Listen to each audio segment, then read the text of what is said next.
Are you managing attention? He's reading. Clear your voice for him.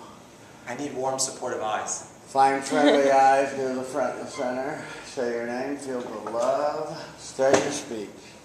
Hi, I'm Scotty. Hi, Scotty.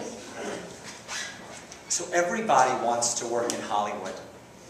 And every day the agencies and the management companies and the record labels and the studios and the production companies are inundated by resumes from young people who want to live a lifestyle that seems very glamorous and very sexy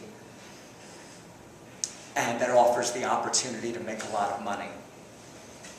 Well, I contend that that is an illusion, and that lifestyle is much darker, much more stressful, much more deviant, and much more abusive than people read about in books and see in the movies. And it's glamorized by people who tell stories for a living. And those elements are illustrated in the movie Swimming with Sharks, starring Kevin Spacey and Frank Whaley. And the story is about a young fledgling wannabe producer who goes to work as an assistant to a megalomaniacal studio executive who virtually tortures him until he goes rogue and kidnaps that studio executive and tortures him until he gains enough information to use it as currency to get a promotion. Now, the movie made me angry. It made me consider my profession, and it made me sad. First, it made me angry. My first interpretation of the movie occurred when Frank Whaley, the assistant character, goes to work on the desk and the first day brings Kevin Spacey a cup of coffee. And he uses equal instead of sweet and low. But Kevin Spacey wants sweet and low and throws the coffee at the producer, at the assistant. The next day, he brings noodles that are fettuccine instead of spaghetti, and he gets the spaghetti thrown at him. Now, I worked for an executive whose term around town was the Poison Dwarf, and he was known to be highly abusive. My first day of work, he sent me to Tito's Tacos on the corner of Sepulveda and Washington and asked me to get burritos. And I had only been living in Los Angeles for about 5 minutes. And even though the taco stand was about 5 minutes from the office, it took me about an hour and a half to get there and back with the burritos. And of course I brought tacos instead of burritos. And he threw them at me. And I was sitting there with a freshly pressed white shirt, covered in taco sauce, and all I could think to myself was, I want to put this fucking asshole through the desk. But I didn't, because it was my first day. But that is how it made me angry. Secondly, the movie made me reconsider my profession. There's a scene in the movie where Kevin Spacey asks Frank Whaley to get a director on the phone who has been dead for 20 years. So, of course, Frank Whaley responds, "He's dead." Kevin Spacey screams at him and says, "He is not dead, he is simply unavailable." And he sends Frank Whaley to a cemetery to talk to the headstone of this dead director. Now, the second month that I worked for this executive, I got a call from an actor who was very friendly with him. And this is a very famous actor, and he wasn't as famous then as he is now, but he was still fairly famous, and he was living in France with his girlfriend, who was a famous model. And he hummed me over the phone at 3 o'clock in the morning 3 chords to a song that was 40 years old. And he asked me to get him the lyrics to that song, but he did not know the artist, he did not know the name of the song, and he really didn't know any of the melody from the song. So it was virtually impossible for me to get him these lyrics. So I go into work, and I said to my boss, "This is a request that I got. and it seems unfulfillable. And my boss responded, "What are you talking about? Get him the lyrics." I said, "But it is impossible. That's entirely unreasonable." He didn't give me any information to go on.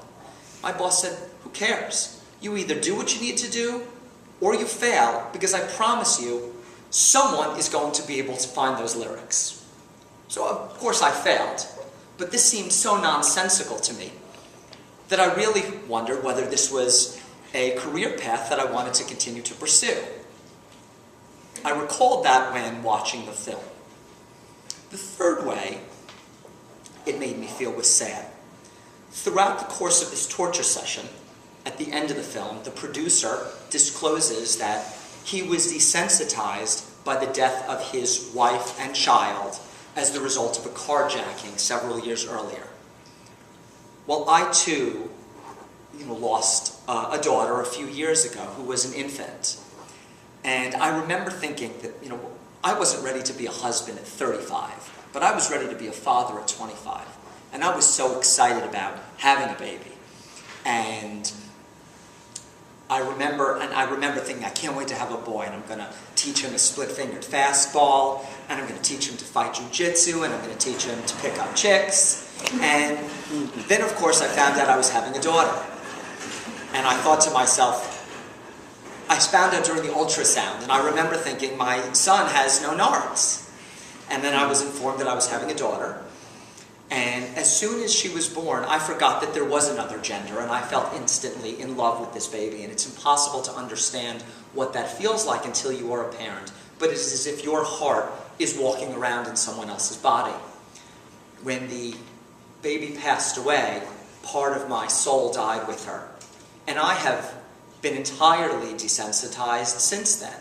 So I could certainly relate to that emotion or lack thereof.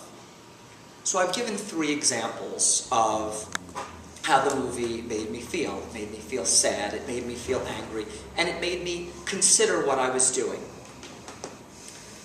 I think it also illustrates that even though on the surface, Hollywood is very, very glamorous, and it's very sexy, and it's very appealing, it is also dark, it is deviant, and it is destructive. And the process to getting where you want to be is so difficult that you are not the same person who you were when you started, and you do not remember why you wanted to be there in the first place.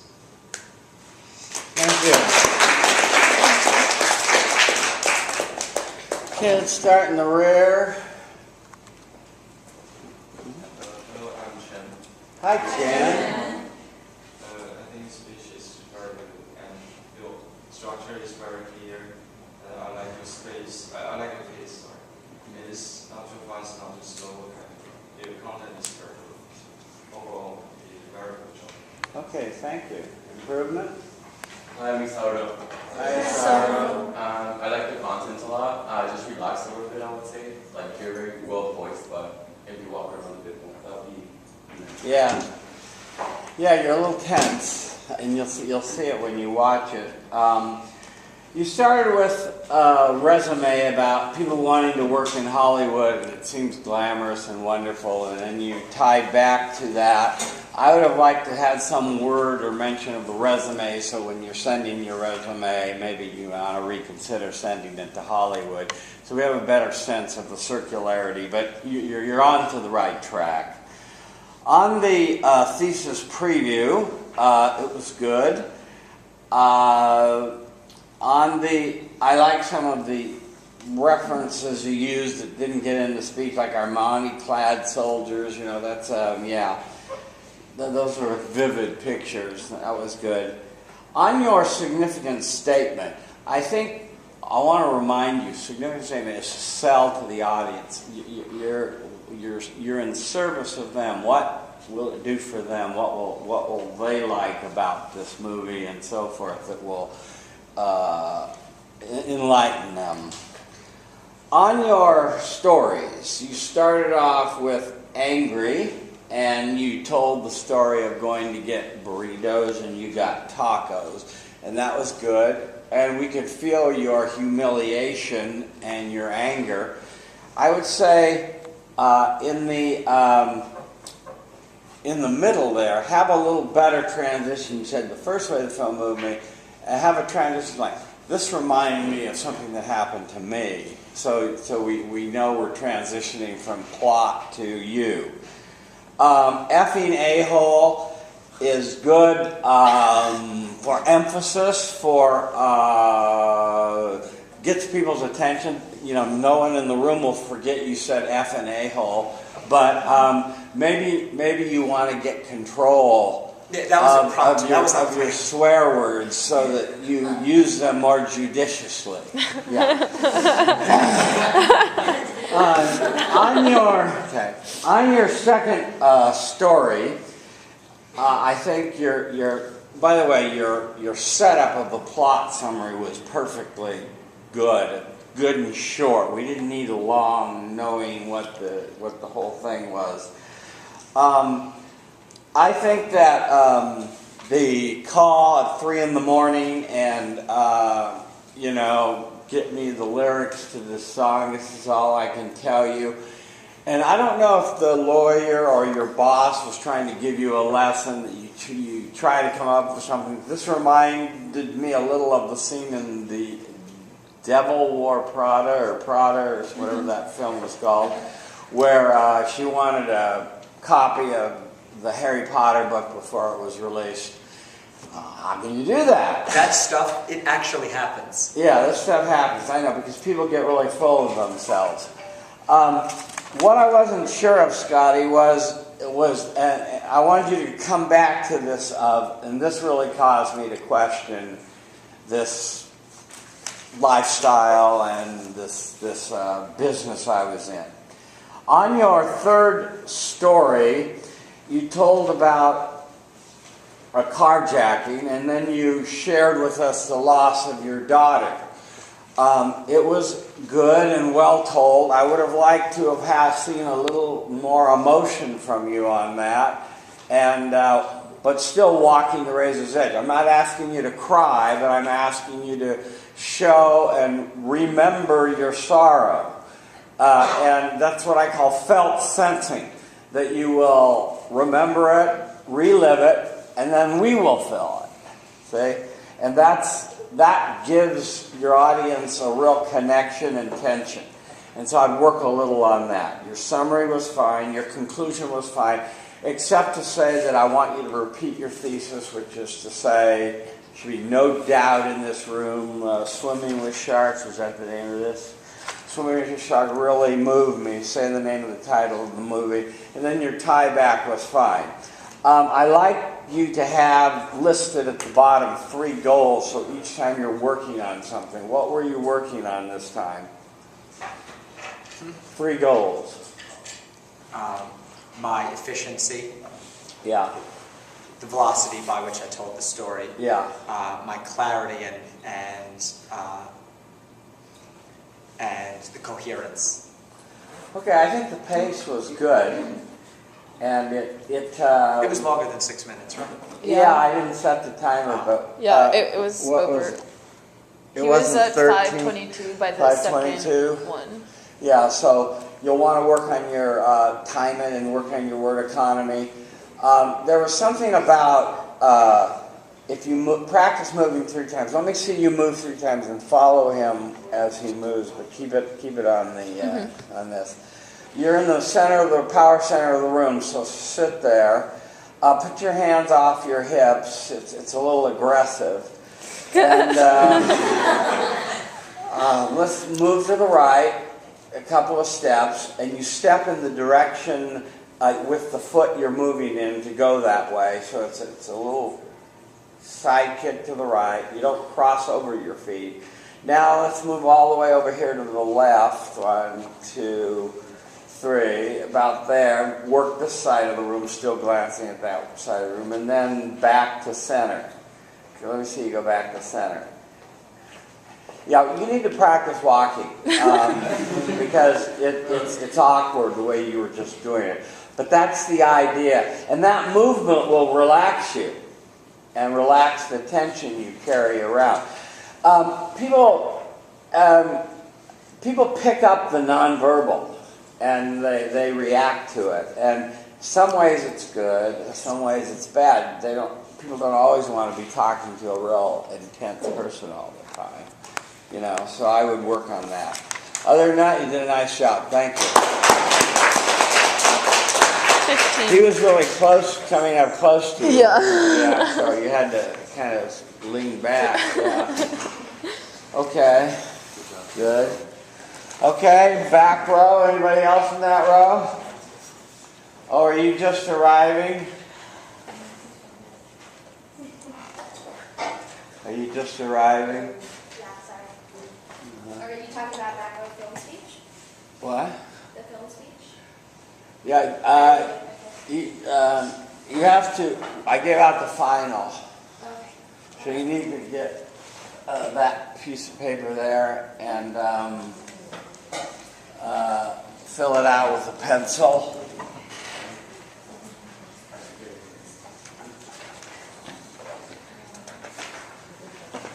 And put that code above OID. Okay? Oh, you didn't get it either? Okay, good. And did everyone see their score? Where's the scoring sheet? Okay, once you look, can you bring it back up? Yeah, thank you. Okay, that was a film speech. Okay, next, come on, the camera's rolling, folks, so we're wasting tape.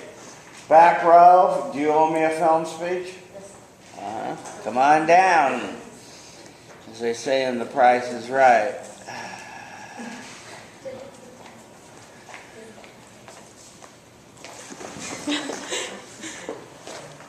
I need your outline. Yeah.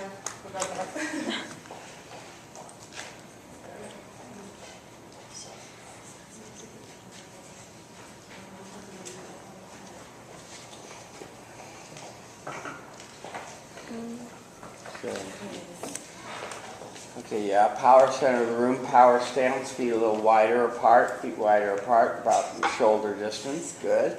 She's managing attention, clear your voice for everyone. She's writing back there.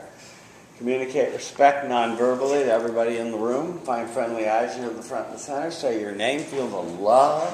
Hi everyone, I'm Nora.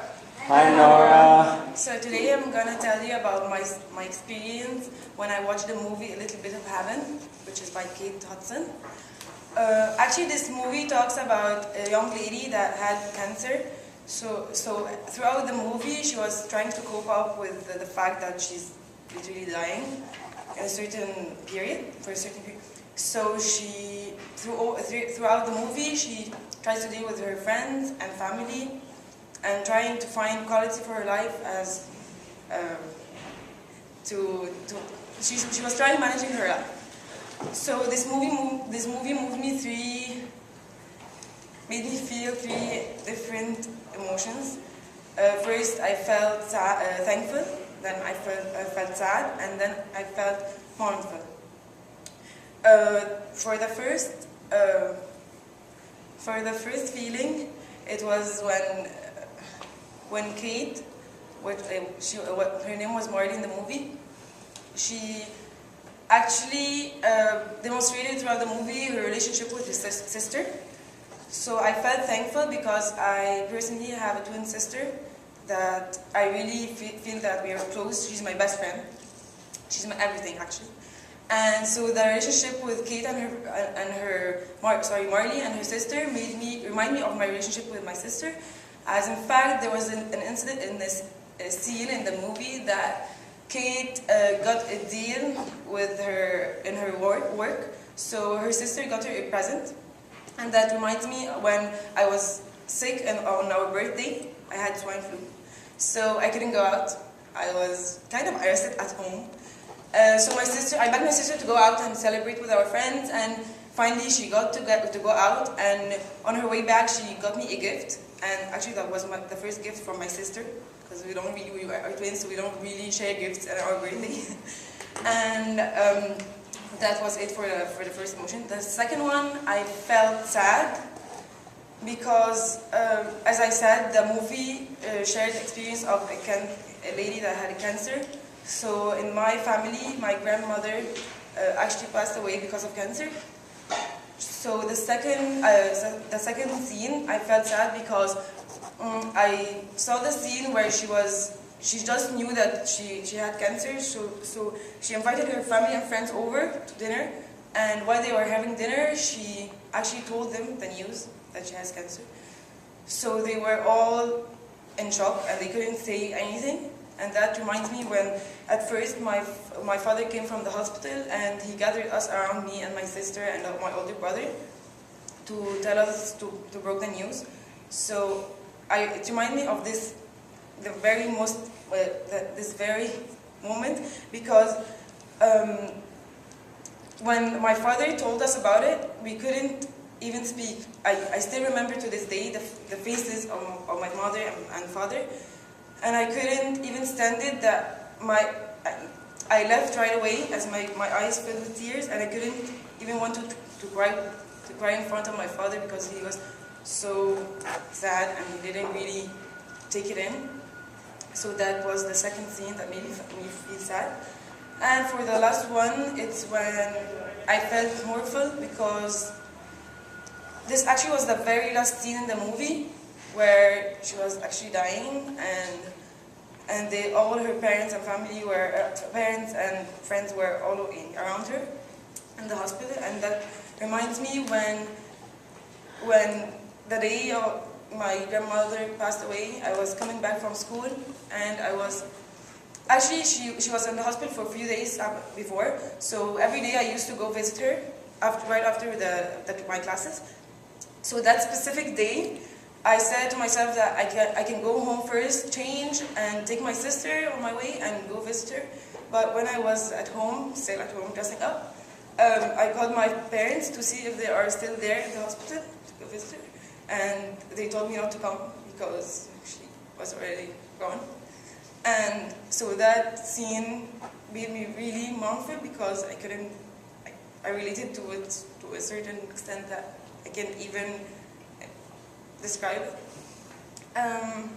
So that was all. I told you my three scenes that the three scenes that moved me throughout the movie. A little bit of Alan. And I really think, as the movie described the lady, she was actually looking for the quality of life rather than how much you're gonna spend. So I think that's the most important, that everyone should look forward and focus on the quality of life. Thank you. 440 for staff for some feedback. Yeah, we'll go to the next row. We're just moving, or was there someone in the back that hasn't spoken yet? Start with your name, please. Hi, I'm Julia. Hi, Julia. We can see that you really feel the movie. You're very emotional about it, but you're a bit shaky. Maybe you should. Not shake, huh? Strengthen up a bit. Yeah. Sometimes, when you're in the throes of an emotion and reliving it, you have to, what I call, walk the razor's edge between rationality and emotion, and just keep on walking and keep on going. Even though you may be shaking or your voice is quivering a little, you still keep going. Improvement. Let's go to the next. Yeah. Improvement. I'm Erica. Hi, Erica. You have really good content, and your life really related to the movie. And when you were talking about your grandma in the second story, you had really good emotion, and you described your emotions really well. I would just say your eyes were up a lot of the time, so just down here in the focus. Okay, good.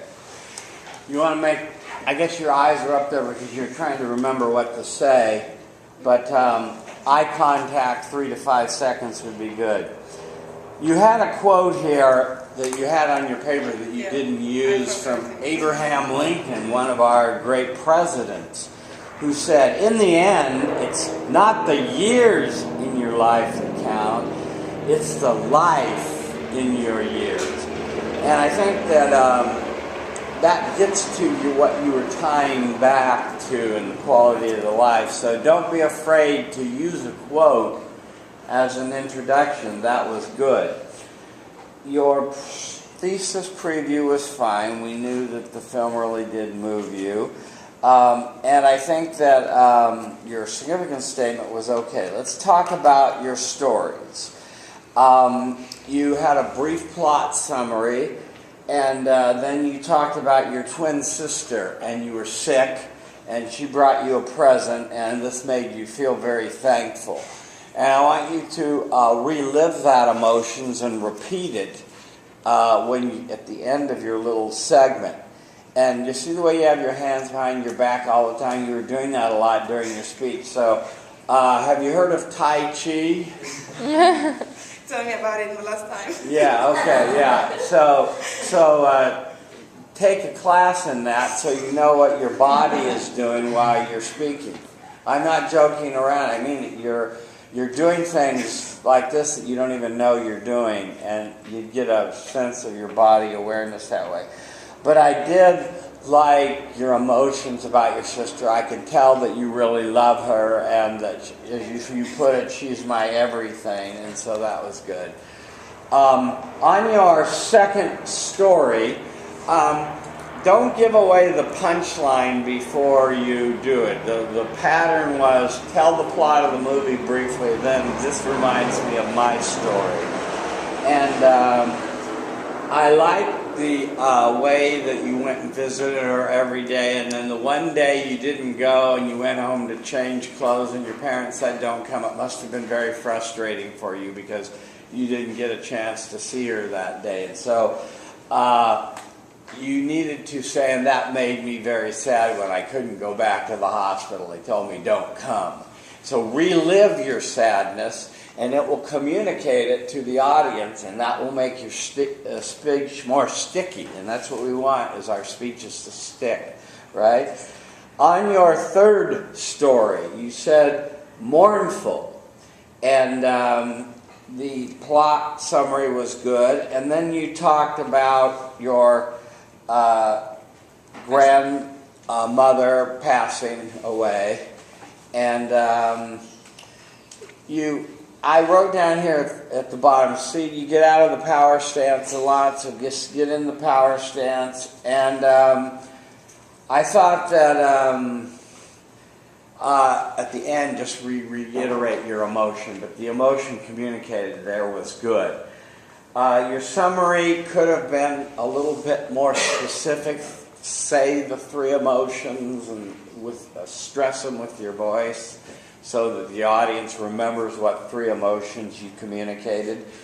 And otherwise, your tie back to the non-existent Abraham Lincoln quote, I got what you were doing when you talked about the quality of life. So overall, you did a nice job, Nora. Thank you.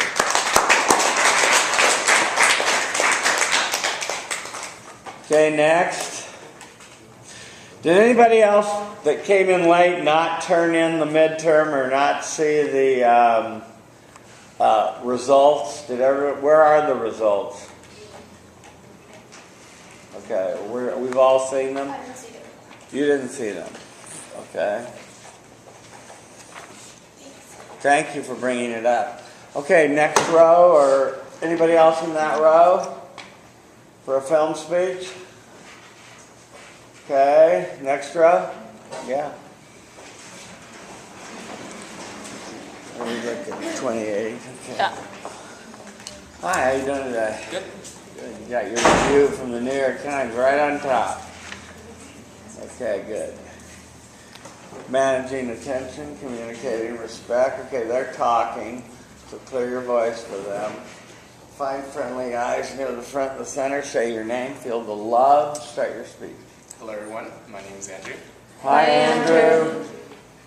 If Forrest was the holy fool, then Mr. Hanks shows his holiness very well.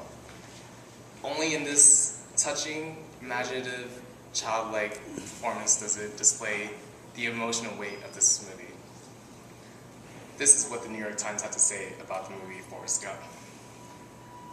Robert Zemeckis directed the film Forrest Gump, which is about a man who had a rather lower IQ than most of everyone else. And even then, he seemed to do very amazing things that people don't seem to accomplish during their lifetimes. And in watching this movie, it made me feel 3 different emotions, where it made me feel disgusted, yet empowered, and finally optimistic. And all this overall made me feel very inspired about the movie. And I'm about to tell you 3 parts of the movie that made me feel this way. So the very first part of the movie made me feel disgusted was when the kids at school were making fun of Forrest for the way he walked. He wore this metal, robotic-looking gear on his legs that made him stand out from all the other kids. And when he walked, he would limp and kind of walk from side to side, which is very different from everyone else. And this reminded me of when I was always teased at school when I was younger, because I grew up actually very fat. And they would call me names, and they would make fun of how slow I would run, and just how I wasn't the same size as everyone else. But just like Forrest, I guess I had other people around me who reminded me that I didn't need to worry about what other people had to say, just like how Forrest had his friend Jenny. And the next emotion that I felt was very empowered. I felt very empowered when Forrest was in Vietnam during the Vietnam War, and it was really hard to see everything because the land was about to be detonated by the airplanes, and there were bombings and gunfires everywhere, just all up in the air. It was really misty. But his friend Bubba was stuck inside while Forrest had already escaped. But he decided that he needed to save his friend, and he ran back in looking for his friend Bubba. But by the time he got out, it was already too late. Which reminded me of when my friend Ricky, he had twisted his ankle one day when he was running around the lake by our house, and he had no one to turn to because his parents were at work, and everyone else didn't have a car. And I was already on my way to work, but I decided if I didn't come to pick him up, he would be stranded there for hours until his parents get back from work. And while I ended up being late to work, I felt like it was all worth it because I feel like in the end, that's what friends are really for. And the last part of the film that made me feel optimistic was towards the end when Jenny would ask him, "Were you scared when you were in Vietnam?" And Forrest thought about it. He thought about all the life experiences he had, and to everyone's surprise, to the audience's surprise, he told her, "I'm not really sure. I never really thought of any of my life experiences as being scary, but rather beautiful." And this is the exact same emotion I felt the night before I was leaving to come to UCLA for my freshman year. My parents had asked me, are you afraid of being so far away from home? And just like Forrest, I told them, I'm not really sure. I felt like it would be the new beginning of my future of where I would live in LA for the next 4 years of my life. Until I found out it was kind of hard here. But it reminded me of the same exact emotions that Forrest left the audience in the end after it showed all his hardships, all the life experiences he had with very difficult people throughout his life. And while it's kind of hard to explain, it made me feel very optimistic towards the end of the movie. And those are the 3 parts of the movie that made me feel disgusted when the kids were making fun of Forrest in school, made me feel rather empowered when he went in to save his friend Bubba in the Vietnam War, and optimistic at the end when he left the audience thinking about how he was able to accomplish so many amazing things throughout his life despite the condition that he had. And just like everyone else, we're all constantly trying to do good deeds for everyone in hope that it will one day return to us. And that's what the movie showed us. And although Forrest was rather somewhat childlike, he left us feeling inspired to do great things in life. And that's all I have to say about that. Thank you.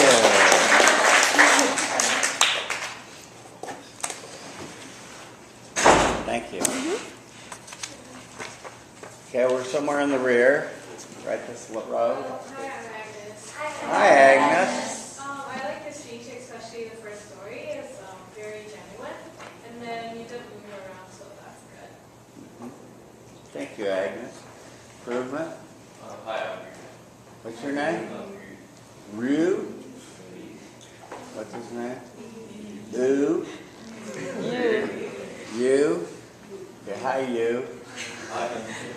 I like the speech, I like the structure and stories and the piece and you really more about the thing, you can make some expressions. Maybe you adjust the same expression and the whole speech. Good. Good. That's a good thought.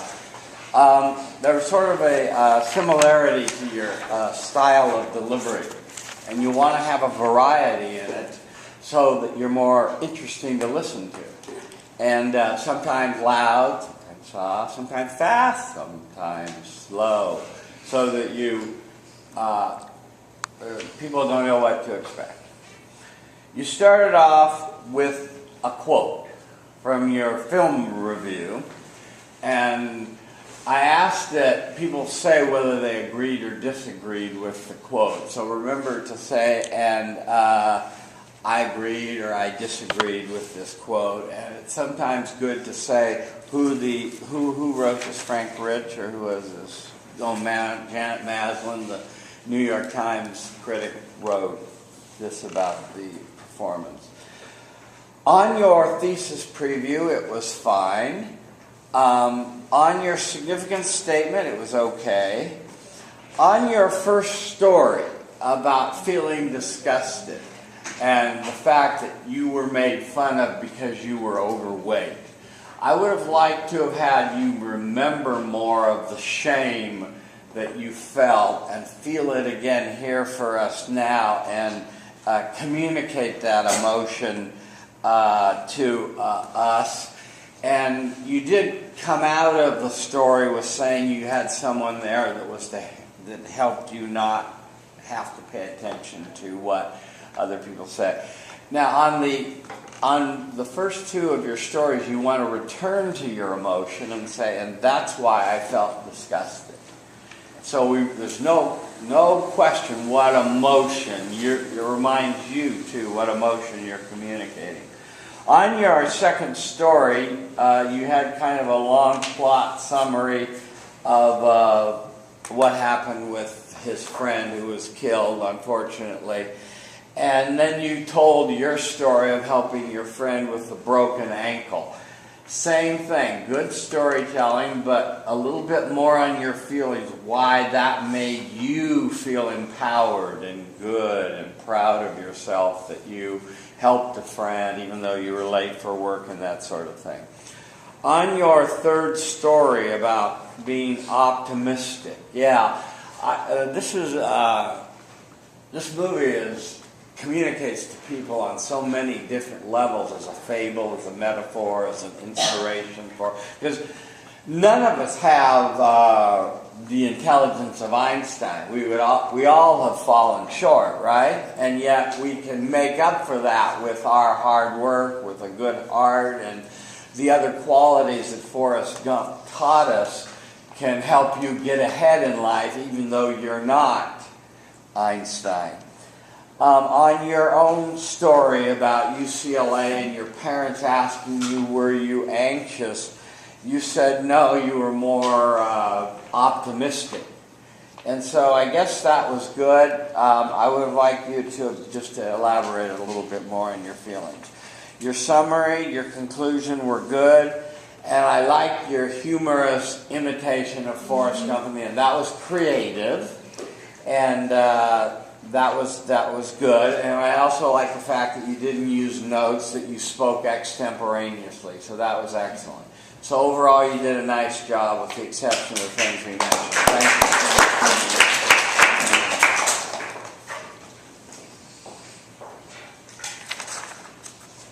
you. Okay, next. Hi, how you doing today? Doing well, thank you. Hi everyone, I'm Lily. Hi, Lily. So, being deeply loved by someone. I hear someone talking. Wait for them. Okay. have everyone's attention before you start. Remember that. Okay, start again, please. So being deeply loved by someone gives you strength, while loving someone deeply gives you courage, as Lao Tzu said that. And Spirited Away is a film that proves this idea.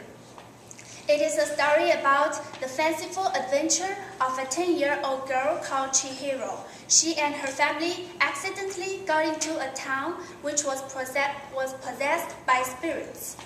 And she had to fend for herself and save her family. And during this process, she really grew up a lot. So this film moved me in 3 ways. It made me feel curious, it made me feel sad, and it inspired me. I know you will be interested in this film because it deals with some theses like we should have faith in ourselves, in the people that love us, and in the people we love. So the first way this film moved me was that it made me curious. Chihiro and her family got into this town, and there was no people, but had streets and fresh food. Everything seemed so strange that made her want to figure out what was happening. This reminds me of my experience when I firstly got to Singapore, a place where I read my university. So when I first got there, I remember that I breathed the fresh air, I looked at the blue sky and the green trees, and even felt that the sunshine was warmer than it was in my hometown, China. Although leaving my parents still hurts me somewhere inside, but everything made me feel new and excited. The second way this movie moved me was that it made me feel sad. So the plot was that Chihiro's parents went through a strange transformation that they both become pigs because they ate the food and there was magic on the food.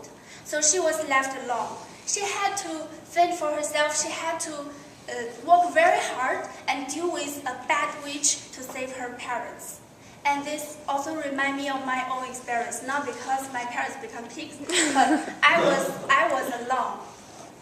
So after my honeymoon period in Singapore, I became extremely depressed and sad. Things were that I've never left my parents before, and I found it really difficult to face everything by myself. It was because all my courses were suddenly taught in English, something I've never tried before, and I found it really difficult to manage. And what's more, I carelessly got a deep cut on my finger when I tried to eat a coconut. And this thing, I never done it by myself before also. My mother always do it for me. And what's more, my SIM card suddenly doesn't work. And on the same day, I missed the school bus. And I don't know how to get back to the dormitory. And I couldn't call my friends. So I just asked the person there. But fortunately, all Singaporeans were friendly and they told me the way to get back. But I was still very, very depressed, and I connected my mother through the computer and told her in tears that I don't want to stay there anymore. I want to quit school and go home. I don't want any knowledge. I just want the warmth of home, and I want to be happy. I don't want future. And she just looked at the screen silently, and then she just tried to calm me down and encourage me and told me everything is going to be okay. And for that year, my emotion was really unstable. Whenever I was in a bad mood, I would talk to my mother, and she always tried to encourage me. And this seems always works, but it was really a hard time for me. The third way this movie moved me was that it inspired me. So the plot was that when Chihiro realized that she should never give up saving her parents, she must stand up. So she just dried her tears and stand up to face everything with courage again. And that was just like me. When I realized that life had to continue, you know that quit school is never going to happen to me. I must read university. So I just handle the tasks at my hand one by one. For example, I always preview before any lecture, and I check the English words in the dictionary, and I also find out what was wrong with my SIM card because I connected to network accidentally because that was a new phone and it just ran off of charge. I just top up the card and it worked again. And I memorized the way to school, and one day I even helped one of my friends when she needs help. So this is my own experience, and it's also the way that this movie inspired me. In summary, I've told you 3 ways that this film moved me. It made me curious, it made me sad, and it inspired me. To conclude, all of us have to grow up. This process is difficult but necessary because our parents are not going to accompany us forever. And this also reminds me of one of Michael Jackson's lyrics. The power that love has makes it right. So we must have faith in ourselves and have faith in the people who love us and have faith in the people we love deeply. Thank you. Thank you. 5:45. What'd you like? I am Hao That's your name? Hao. Hao Chow. Hi. I like your speech, especially the 3 stories, because I have almost the same experience. Yeah. I just got We are from the same scholarship and we are in the same school and we have similar experience. Your SIM card broke too, huh? Okay, so you had a lot of empathy for the problems she had, and so she communicated those well, and you could identify with them, right? Yeah. Mm-hmm. So I think you'll get a good job. Okay, thank you. Improvement? I really like your Start speech. with your name. Oh, I'm Cole. Hi, Hi, Cole. I really liked your speech. The stories were really believable. I think the only thing I would improve on is maybe trying to slow down a little bit in some of the stories, but otherwise, I thought it was fantastic. Yeah, it's kind of a dilemma because I only gave you 4 minutes and you went over anyway. But if you slow down too much, then you lose some of the interest in your story. So you were moving right along. You started off with Lao Tzu, a Chinese philosopher that I thought was good, and I would have liked you to have tied back to the Lao Tzu quote. You had a different quote that you came back to, but I would have also liked you to have mentioned Lao Tzu as well. So we have a memory of you starting and ending at the same place. Do you understand? Your thesis preview was fine. Your significance statement was good. Your first story about being curious, it was well told with good word pictures of the garden city, of how wonderful it was, how blue the sky was and all that. And so that was well told. So that was good storytelling. On your second story of being sad, you gave us a good detail about why you were sad. The classes in English, you cut your hand, your phone wouldn't work, you missed the bus, blah, blah, blah, blah, blah, blah. You know, you had a lot of problems that day or that week. And so that was well told. The only thing I would say, and you got that with calling your mother who encouraged you, is just come back to the emotion you're communicating, which was, and that's why I felt so sad. Come back to it at the end. Good movement, good walking, maybe a little this way one time, next time. On your third story about life being inspired and you facing your challenges and looking words up in the dictionary and solving all your problems on your own and without your mother and your father or whatever it is. Just repeat, inspire. That's why I felt inspired and empowered when I did that for myself. Your summary, your conclusion, and tie back were good. The Michael Jackson quote, like I said, was fine. It was a good ending. I would have also liked you to have woven in Lao Tzu. But other than that, you did a nice job. Thank you.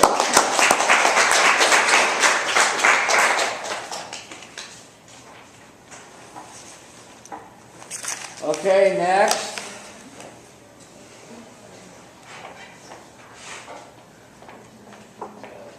Hi. Hi. How you doing? Good. That's good. Okay, she stands before you, managing attention, communicating respect non-verbally, finding friendly eyes near the front and center. Say your name, feel the love. Start your speech. Hi, I'm Caitlin. Hi, Caitlin. So I think a lot of us are a fan of this movie. I also chose to do Forrest Gump. And a quote that stuck out to me when I was doing my research was by the guy who wrote the script, Eric Roth, and he said that Forrest is an eternal underdog. And I really liked this quote because I totally agree with it. I'm a huge fan of underdogs. For example, this weekend when I watched the World Cup, I was rooting really hard for Argentina. Everyone predicted the Germans to win, and they weren't able to pull through, but I find it really easy to cheer for those who have obstacles stacked up against them, and Forrest is one of those characters who has challenges who has to overcome. And so I'm going to tell you about how Forrest Gump really moved me. It made me feel a sense of longing, it made me feel excited, and it made me feel inspired. And I think it's a great movie that we can all relate to, and that sometimes we all feel like we're the underdog and that we have things that we need to get past.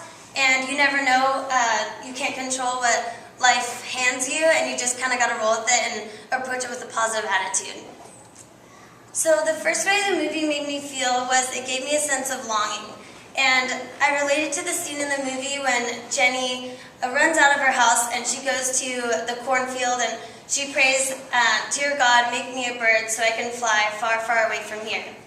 And in that moment, she's trying to escape her father and his abusive nature and just be anywhere else in the world where she doesn't have to deal with his wrath. And I kind of related to this at my first year at UCLA, and UCLA is one of my favorite places on the earth. I've had the best last 4 years, but I did struggle academically my first year, and it was, school has never really come easy to me, and I have to work really hard to do well.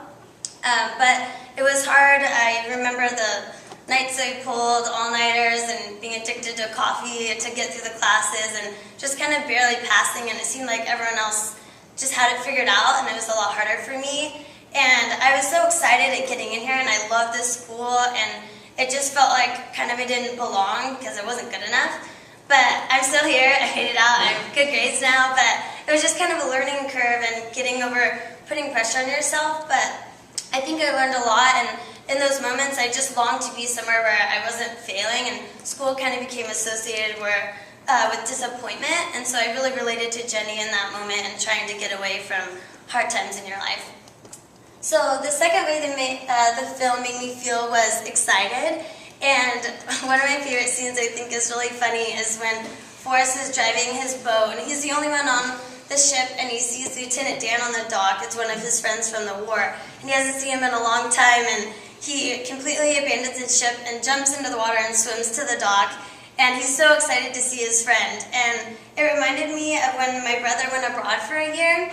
My family's really close, and I'm really close with my older brothers, and so we were really excited to see him, and we made like a big sign, and we all went to the airport, and we were like standing at the gate and searching all the faces who were coming off. We're really excited to see him, and when he came off, he looked terrible. He had like a full beard, and he had been staying in hostels, and his hair was all messed up.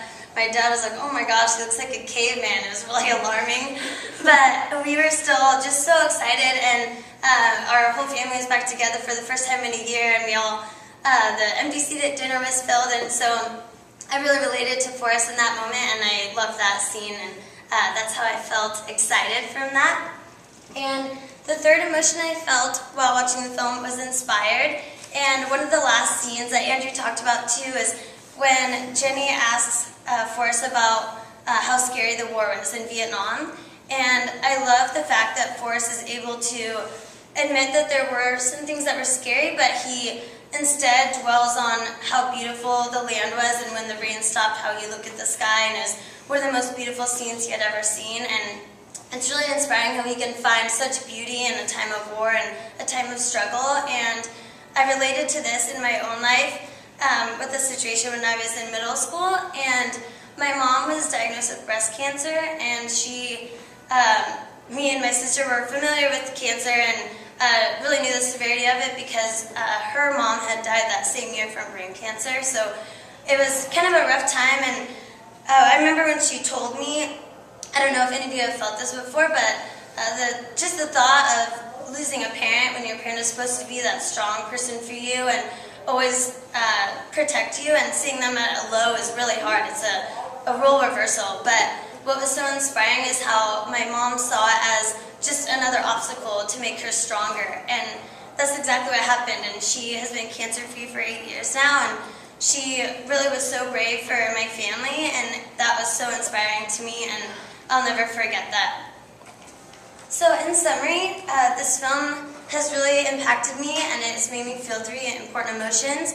It's given me a sense of longing to escape a part of my life. It's made me feel really excited, and it's also made me feel inspired. And I think you can tell from those emotions that it really has impacted me. And I think we can all relate to Forrest in that we have all been an underdog at one point, and life is really like a box of chocolates. You never know what's going to happen or what you're going to get. And I think if we just approach life the way he did and seeing the beauty in ugly situations, that we'll all be a lot happier. Thank you. 549. Hi, Andrew. Hi, Andrew. I like how your voice was very moving all over the room, and everyone was really able to hear you, and you gave us a lot of really relatable experiences that you might be able to relate to, and I like the message of how Forrest was the underdog too. Good. We've all been the underdog, so that was good. Improvement?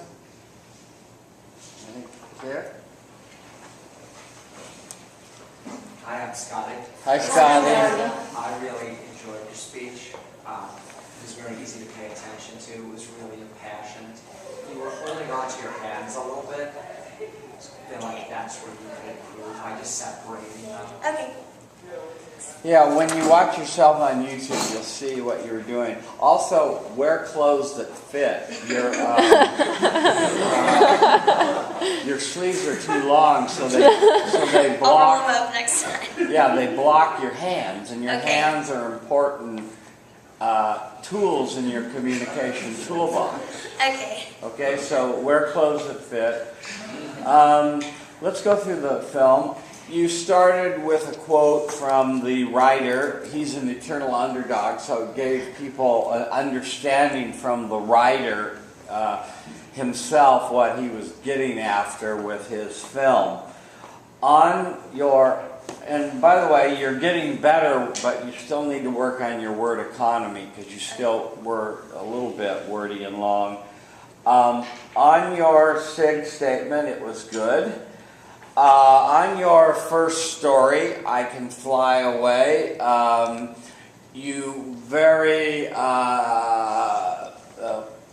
completely told us your story of being a freshman and struggling and not being accustomed to the quarter system where you have to read 20 books in 10 weeks, and you know it's an intense experience at a real university. And so I thought that was communicated well, and I like the way that you tied back to Jenny and your sense of longing to live somewhere else or be doing something else besides what you were doing.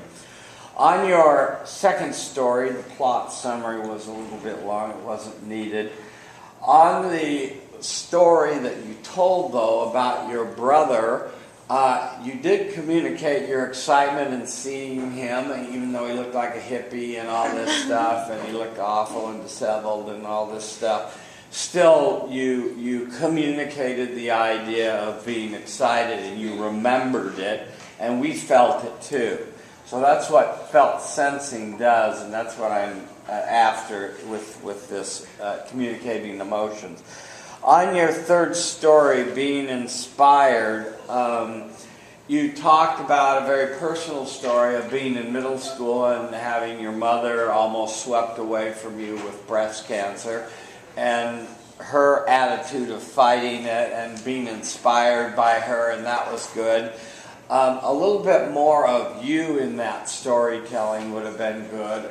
Were you frightened? Were you afraid? Were you contemplating how life would be without a mother? This sort of thing. Some of that would have been interesting and sticky in terms of the communication. Summary, conclusion, and tie back were all good. I like that you ended on the underdog. You didn't use notes. What were your 3 goals? Word economy, saying, being a little bit shorter, and playing with my hands and my body language, and wearing not so big of a shirt. Okay, good. Those things still work on word economy, and you're just going to have to do some editing. Okay. And learn to tell stories a little bit more succinctly without losing the emotion part of it. And a piece of it, I don't know if you've gotten into the sticky book yet, but one of the chapters is on simplifying your message and thinking about your message and getting down to the real core of what you're trying to communicate. In the case of your brother, you were trying to communicate excitement of seeing him and the family being together again, and that was good. So you did a nice job, Kate. Okay. Thank you.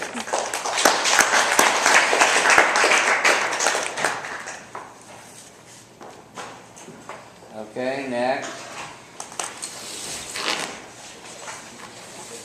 Hi. Hi. How you doing? Good.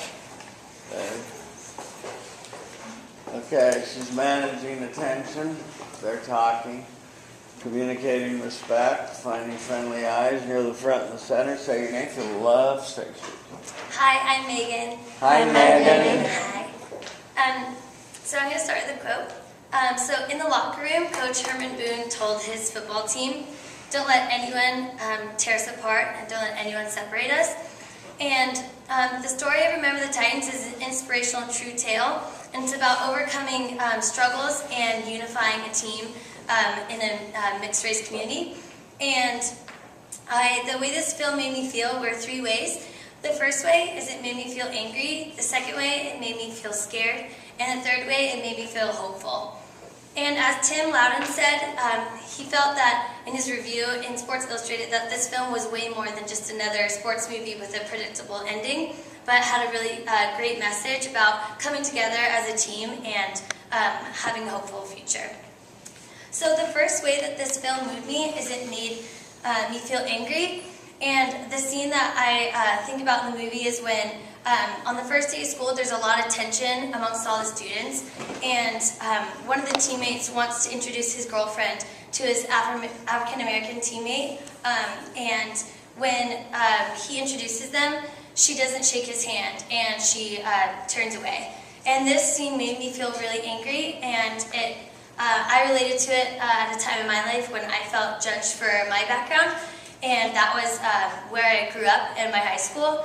And where I'm from, it's not the best area, but I love my hometown and I'm so proud of it. And so when people pass judgment on it, I get really offended. And one of my friends was coming to visit me at my high school for lunch, and she lived out of the area. And she said that she called me from her car and said that she was too scared to go in by herself because she was afraid of the people who went there. And so she was talking about all of my friends, talking about me because I loved that school and I was really identifying with it. And so I was really, really angered by that and felt judged. And I feel like that was a similar situation with Julius getting introduced to his friend's girlfriend. The second way that this film made me feel is it made me feel scared. And there's a scene in the film that I can really relate to when one of the players is in a car accident where he's T-boned, and he ends up going to the hospital and he's paralyzed from the waist down. And this reminds me of probably the scariest moment in my life, and I was driving and it was 100% my fault. And it was the first day I had my license, and me and Caitlin were driving to school. And I remember the music was on and we were super excited because we were sophomores, we were young for our grade. And so I just went on an unprotected left-hand turn and was not paying attention. and there was a Suburban coming our way, and it hit our car on the front bumper, and we spun around and it turned into a 3-car accident. All of the cars were totaled, and all the airbags deployed, and somehow no one was seriously injured, and I'm so thankful for that. But that was the time where I was the most scared because it was totally my fault and I was so out of control. Until you're in a situation like that where you can't do anything but like hope that everything's okay, it's really hard to imagine, but everyone was okay. So that was when I was most scared. And the third way that the film moved me was it made me feel hopeful. And in the movie, there's a scene where the head coach takes the team up to Gettysburg Field, and he tries to put in perspective the fight that they're having today and compare it to the Civil War and people who died on the field there. And he tries to give them hope in coming together as a team and as people. And for me, this reminds me of one of my good friends whose dad was diagnosed with brain cancer, and he didn't have a long time to live. And instead of focusing on all the hardships that he was going through, he got his family together and all of his friends, and he really tried to spread his faith. And that made me feel really hopeful too, coming from situations in my life where cancer has impacted my family. And it made me feel really hopeful for him to look at it in an optimistic way. And I think that also happened in the movie, how he tried to have death promote a way people come together for a hopeful future. So in summary, this film made me feel 3 ways. It made me feel angry, it made me feel scared, and it made me feel hopeful. And I think you can tell that it's really impacted my life, and I've been able to relate to it really well. And I think that first quote, that nothing can tear us apart and no one should come between us, is really important. Being unified, I think, is a way that we can overcome our fears, overcome times when we felt disrespected and angry, and help us have a bright, hopeful future. Thank you. 458. Hi, I'm Hao. Hi, Hao. I like your speech. I think it's very comprehensive from the beginning to the end, and you have like well-told 3 stories, which are really related to your life. So I think it's good. Thank you. Improvement? Hi, I'm Vicky, and I like your story. Is it Vicky? Vicky, yeah. Hi, Vicky. I like your story very much, especially the second story. And maybe I think your outline is very clear and your structure is very good. Maybe you have more air contact and more frequency step. Okay, thanks. Yeah, move a little bit. And you still want to work on your word economy. What were your goals? From last time, like shuffling my feet.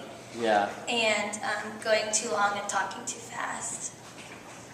Yeah, and part of the problem is instead of edit, and cut down on plot summaries, and that'll get you so you can have plenty of time with your stories. You started with this quote from the movie, and it was an inspiring quote, and you tied back to it, so it shows me that you understand the concept of the bookends. That was very good. Your thesis preview was fine.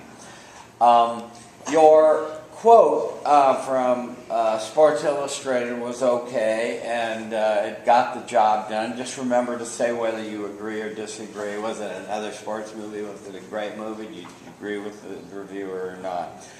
On your first story, where you were trying to communicate to us that you were angry, and you did that by telling us that you went to I'm inferring an urban high school, and your friend had to come to the high school, and she was afraid of your high school, thought she was going to be mugged or beaten up or hurt or something, and that made you angry. You communicated a lot about how proud you were of your high school. I would have liked to have had just a little bit more of your anger and how it manifested itself, either toward her or did you just seethe inside about it? It wasn't clear. On your second story, the car crash on the first day of driving, of all things, well told, good, good details, and you ended both you and your sister are doing this effectively. You end on your emotion that you're trying to communicate, which was being scared, and so that was good. On your third story, on the Battle of the Gettysburg, you talked about a friend of your father's who had brain cancer and how he used his last time on Earth to live a quality life. I would have liked, that was all good storytelling, but I would like you to know why that made you more hopeful, and that could have been communicated a little better. Your summary, your conclusion, and your tie back were all fine. And other than word economy, you did a nice job. Thank you.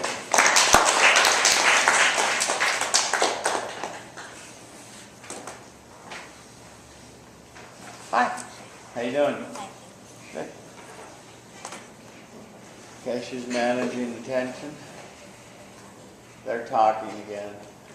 Communicating respect. Non-verbally, finding friendly eyes near the front and the center. Say your name, feel the love. Start your speech. Hi, I'm Jenny. Hi, Jenny. Power stance with your feet. Good. So Audrey Hepburn once said, the most important thing to hold on to in life is each other.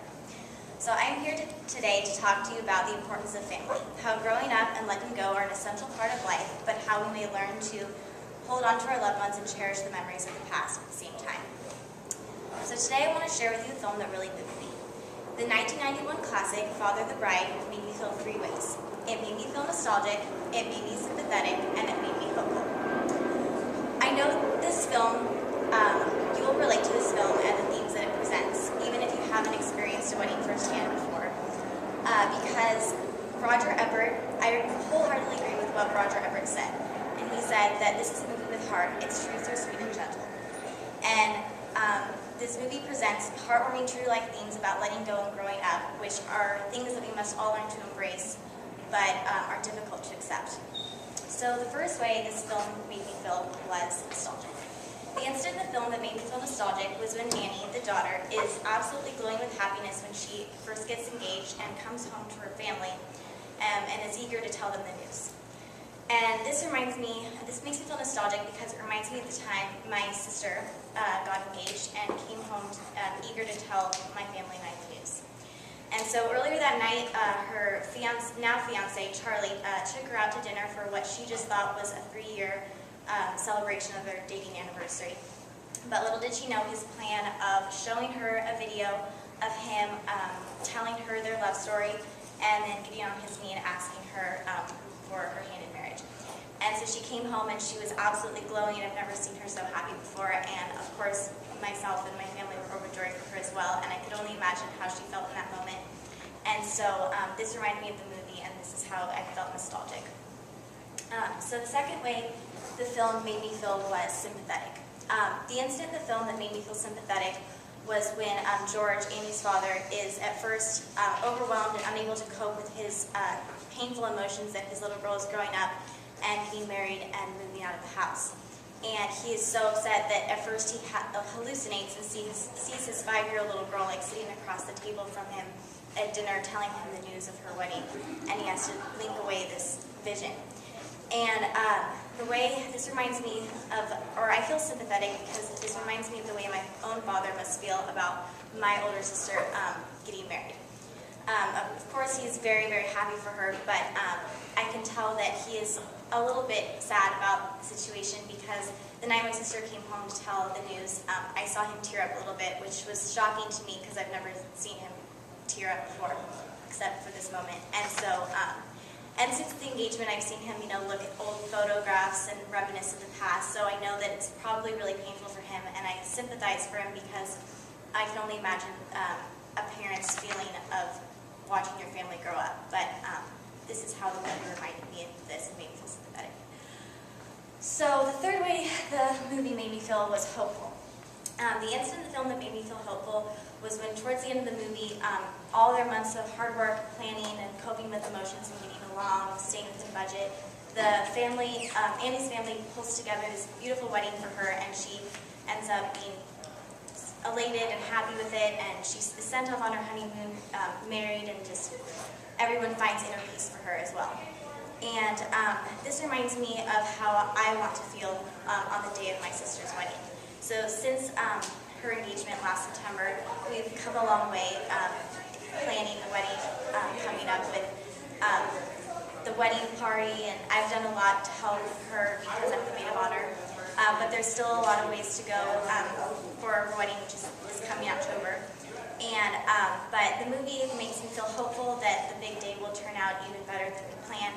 And I'm just hopeful that all of our guests and family will find inner peace for her, and she will be happy and when she is sent off on her own honeymoon. So in summary, I have shared with you 3 ways in which this movie has moved me. It has made me feel nostalgic, it has made me feel sympathetic, and it's made me hopeful.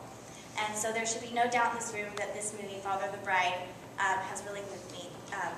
And as Audrey Hepburn said, the most important thing in our lives that we can hold on to is each other. And I think that Audrey and this movie can teach us an important lesson that we can apply to our own families and relationships we have with people. As we change and grow, we can hold on to our loved ones and cherish the past. Thank you. Thank you. 447.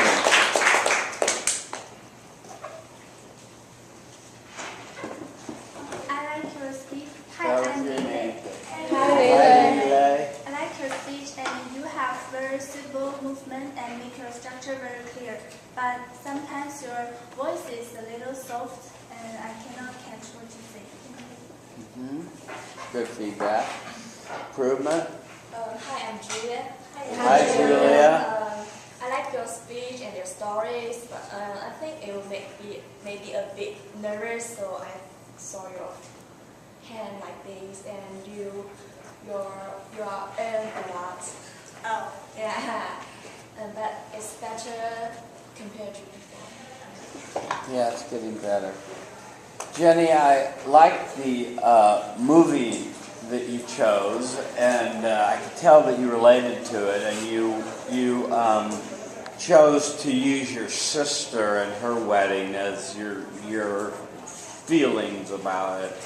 And that was kind of interesting because it was a little bit indirect. I was wondering how it was going to work, but it worked out okay. On your Audrey Hepburn quote, I think that was good, and you had good bookends. You came back to it. When you watch yourself tonight on YouTube, you'll see that you're doing a lot of swaying. Remember to stay in the power stance as a habit. You also put your foot back like this. Were you aware of this during part of your speech? Yeah, you were doing that. So, Tai Chi, be aware of what your body's doing when you're up there speaking. Let's talk about your storytelling. I liked the Roger Ebert quote about this is a movie with heart, and the truths are sweet and gentle, and that you agreed with that. On your sister's wedding, and that she had a video, and he expressed his love for her, and she was glowing, and this made you nostalgic. That was well told. On your second story about sympathetic, you set it up with the father blinking and seeing the little 5-year-old girl talking. And you chose to relate this to your father who teared up. And then I remember the first time my father cried when he got news that his father died. It's a shock for children to see their parents cry. So you were right in expressing that emotion of him tearing up and looking at old albums and realizing that he is losing a daughter or something and she's going away or whatever. So that was pretty good storytelling there. I like the way you come back to your emotion too in the end of your storytelling. On your third story, hopeful, planning the wedding, this was... I realize you were doing a lot of planning. I would have liked to have had more of the hopeful emotion elaborated and developed. That you're hopeful for your sister that she's not going to get a divorce, that it's going to work out, and these kinds of things. And someone's not going to come to the wedding and say, "No, I love her," and all this stuff. I think you could have developed hopeful a little better. Your summary, your conclusion, and your tie back to Audrey Hepburn were good. Your goals were to not say so much, and to look around the room sporadically. Don't look around the room sporadically. Make 3 to 5 seconds of eye contact. And don't talk like you are nervous, you are confident, so you're trying to fake confidence. How did all that go? I don't know if I said a lot, I can't catch it normally. You'll see it tonight, okay. yeah. So, yeah. I think I made good eye contact, hopefully. I tried to. Yeah.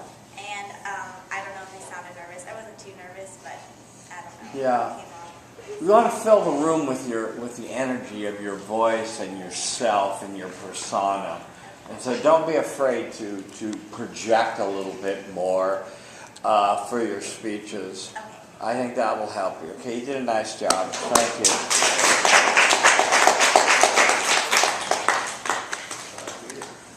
What are we on? 120. Wow, we're really getting a good run today. Any more film speeches? Is that all the film speeches? No. Okay. Hi. How you doing today? Good. Okay, she's managing attention, communicating respect non-verbally, finding friendly eyes near the front and the center, saying your name, feel the love. Start your speech. Hi, I'm Bella. Hi, Bella. A quote on the headstone in Ireland says, "Death brings a heartache that no one could heal, and love brings up the memory that no one could steal." But to the main characters of the movie that I'm going to talk about, they did survive from a natural disaster, an earthquake that killed 242,000 people. They still had a heartache that no one could heal until 32 years later.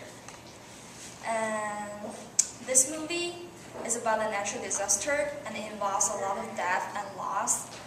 And it really moved me because it made me cry, it made me feel helpless, and it also made me grateful. I believe that a lot of people would relate to this movie because we encounter loss in our life that are inevitable. And I actually watched this movie in a cinema, and when we walked in, they even passed tissues because they know that it's such a touching movie. And I think all the losses, the most important thing, it's not enjoyable, but it teaches what to cherish, what to love, and what to forgive, and what to remember. The first thing that made me cry was when the earthquake hit the city. Yuan Ni, the main character, she lost her husband because he was trying to rescue her. And she found her fraternal twins were buried in this huge flagstone. There were a lot of rocks on that flagstone, so it means that lifting one side of the stone, the other child under the other side would die. And she has to make this decision of at least giving up one of the child. So it was really heartbreaking. And she cried and begged all the rescuers that please she would do anything and everything just to save those two childs, because she couldn't accept the fact that she has just lost her husband and she has to lose at least one of her child.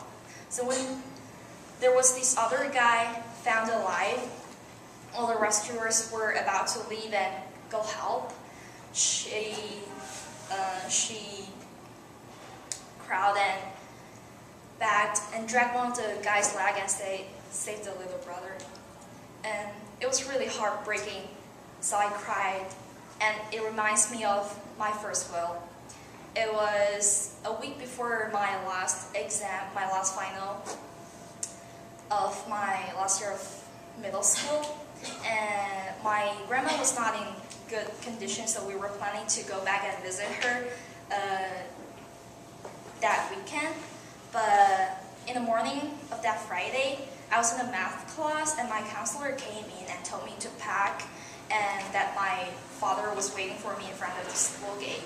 And I was shocked and I was confused because my dad didn't really like me like skipping classes, and I heard nothing about like a sudden visit. So I went, and as soon as I opened the door, and I saw my dad, and I looked him into his eyes, and I asked, "Did grandma?" And he didn't say anything, but he nodded, and I just burst into tears, and because it was so shocking, and we were planning to go, but it was too late already. So that's when I feel really relate to that scene in that movie when she has to decide in between two of her children. And the second way the movie moved me is it made me feel helpless. The little girl, the daughter of her who was given up, didn't die. She was too weak and couldn't make a sound, and no one could feel her pulse because she was too weak. And her mom left the city because of the aftershocks, and also because she had to get her son treated because he lost his arm. So the daughter, woke up in between these dead bodies in the rain, and she felt so helpless because there was blood everywhere, and all she could remember was the last 4 words her mom said, which was "save the little brother." And it reminds me of the helpless moment I felt in my life, and it was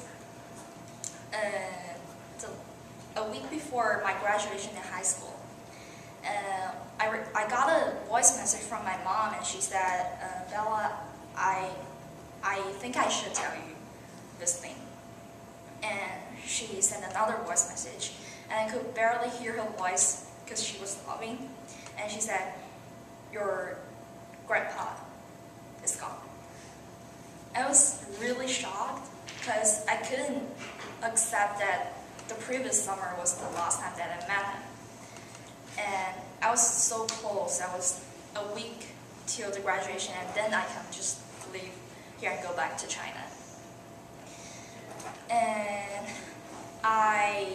because I lived with my host family, and they went to bed early because her daughter has to take the SAT test the next morning. So I just squatted in front of the garage, and I cried for an hour straight. I've never felt that street was that quiet. So I walked in the middle of the road and thinking, what am I doing here? What am I doing like 7,000 miles away from my home? And why am I not by my grandpa's side when I should be? So that's when I feel really helpless. That darkness, that coldness, and that feeling really made me relate to the girl in the movie. And the last way the movie moved me was it made me feel grateful. The girl grew up all by herself, and she was adopted, but she never turned back to her mom and brother because she believed that she was given up by her mom. After almost 20 years living abroad in Canada, she heard this news of Wenchuan earthquake in 2008. So she decided to go back and just to help because she understood that situation of how helpless people could be. And she joined a rescue team where she overheard a guy talking to another guy about like his experience of 32 years ago in another earthquake and how his mother saved him by giving up her sister's life. And she at that time she knew that was her brother, and she didn't really want to talk. because she was still really sad and feel lonely because of she was given up. And she heard her brother said, the city has been rebuilt, but the building that buried my sister had buried my mom's heart for this 32 years. She could never forgive herself. And that moment, she realized how much torment her mom has to go through these 32 years of thinking she had killed her own daughter. And she felt she was so stupid that she brought this sadness and sorrow to the whole family by living that much far away and never go back. And she realized that the good thing is everyone is alive right now, and she knew that she wouldn't be happy if her mom chose her, because that way she would lose her brother. And she went back to the brother, and they went back to her mom, and it was a happy ending. And that really made me feel like grateful, because it made me think of all the losses I went through. And I believe that though they already passed away, they laughed when they were around